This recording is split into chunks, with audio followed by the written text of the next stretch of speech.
So one of the coolest houses that we've been to in a long time, as you come in the front door, this is what you come into. And it's really cool. We've got the channel drain right here. We're gonna be cleaning that drain all the way around. It goes all the way around. Pressure washer should make it through there without any problem. This is 2-inch channel drain. Looks like NDS channel drain. And you can see how full it is. It's really full. But we should be able to open that up. And again, one of the coolest houses that we've been to in a long time. Can you see how this is just full? No water's draining through there at all. And we need to definitely clean this thing. You can see it's just totally packed. It's packed between here and the outlet.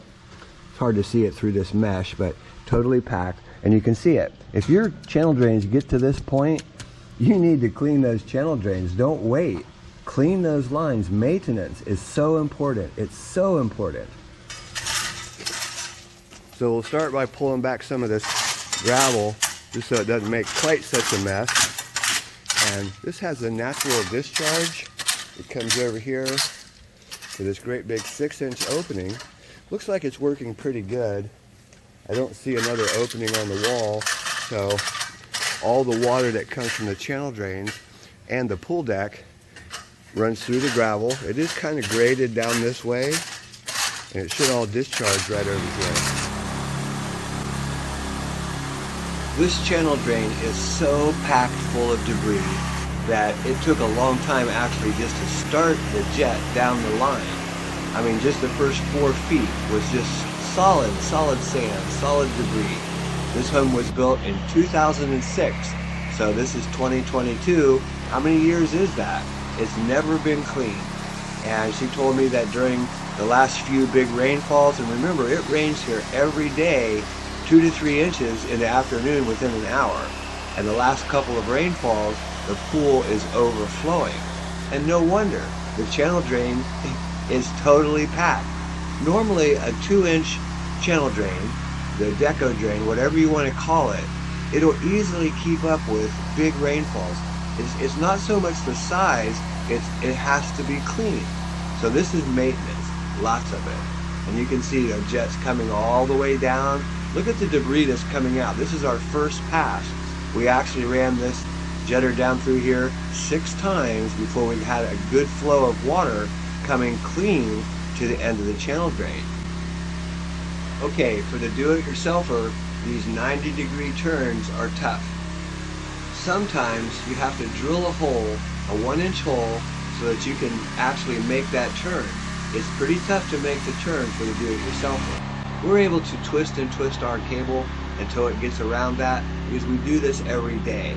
But for the DIY, you may need to drill a small hole to restart that jetter. The real secret to cleaning these channel drains is the pressure washer. How many PSI can you get with your pressure washer? If you're using an electric pressure washer, yeah, you can do it, but you'll run this thing 8, 10, 12 times before you get it clean. We're using a 4,000 PSI DeWalt. The other one is I think it's a Simpson, and it's 3,500 PSI. That's the old one. And you know, we clean so many channel drains. Look at the debris that comes out of here with a good pressure washer. It really pours out. So after you've cleaned several times, remember we can make that corner, so we're pulling this cable back. Remember that water has to go someplace. Remember I showed you the gravel at the very beginning. Well, the water's backing up right at the end of the pool deck. So even just digging a hole, you can see it just fills up right away. Yeah, we can give it a place to go for a minute, but once that groundwater fills up, it has no place to go. So we're going to have Chuck go ahead and just continue to push that water down this direction so we can just clean that pool deck.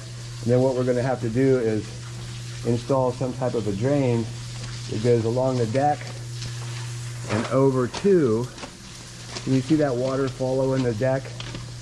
And it's going to have to come all the way over here to this 6-inch drain.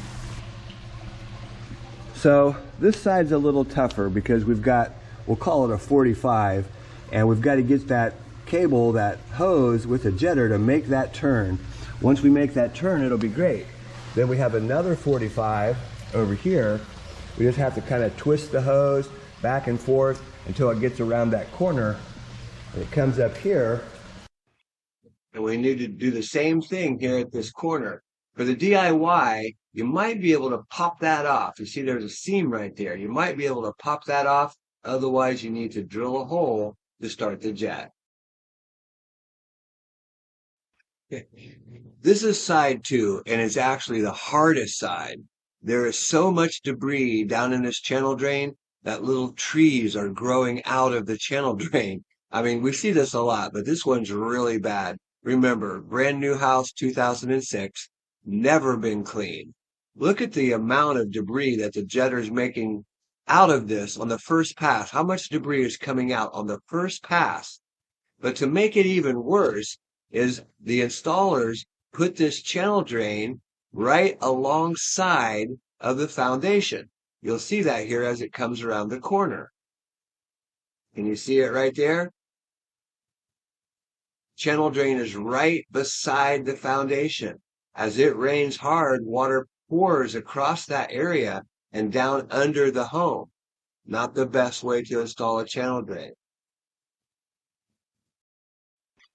So I know I'm pointing out all the faults here, and that's not really what this is about. This is a beautiful home and a beautiful pool, but there is one more problem, and that is when they poured the concrete, it actually slopes back towards the pool, back towards the home. Take a look.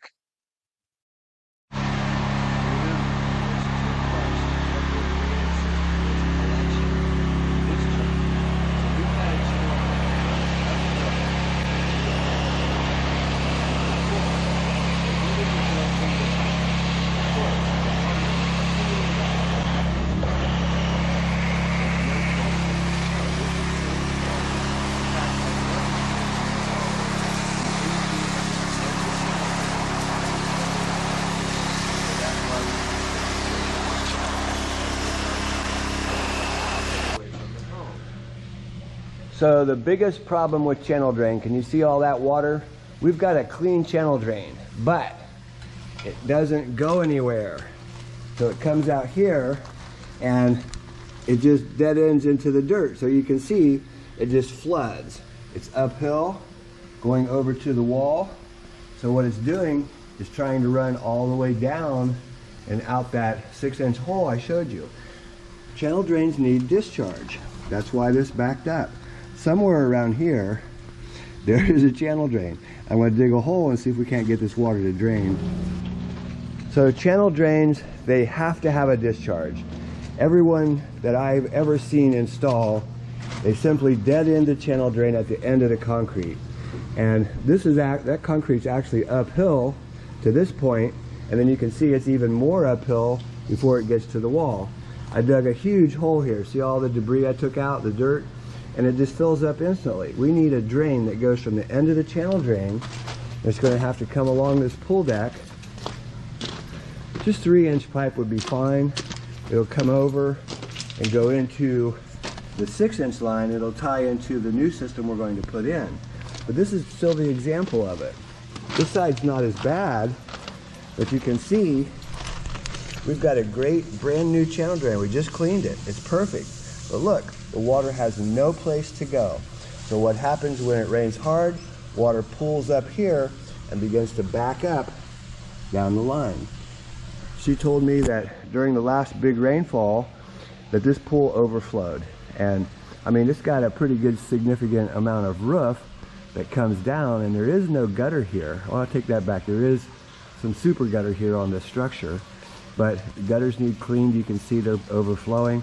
So all that roof water just dropped down onto the deck. Pool drains, this micro channel drain works great and it can keep up, but when it's full and it has no discharge, it won't work. So we're dropping off some materials for this job. We just have some rolls of corrugated in the trailer, and there's actually almost 500 feet of pipe here. So there's 350 feet. So here's that discharge we were talking about on the outside of the pool.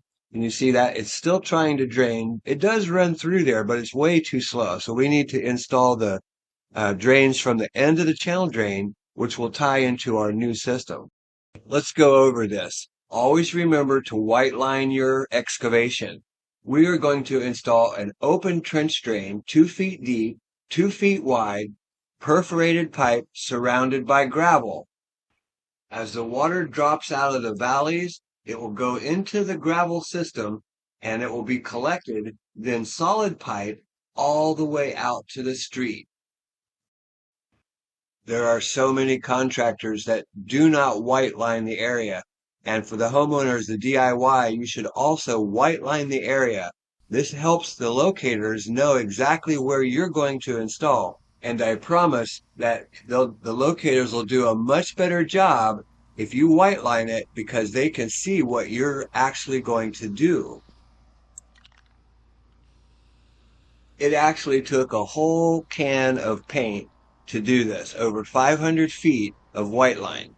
And I mean, it's okay, but it did take a lot of paint, just to let you know. And this is tremendous downhill flow now. After we get past the car here at the driveway, this is dropping down nearly 12 feet down to the sidewalk. So we've got great gravity. Right here where I'm walking is going to be about 3.5 feet deep because there's a big rise in the hill. But once we dig through that, remember, you can go through grade and continue your fall without any problem.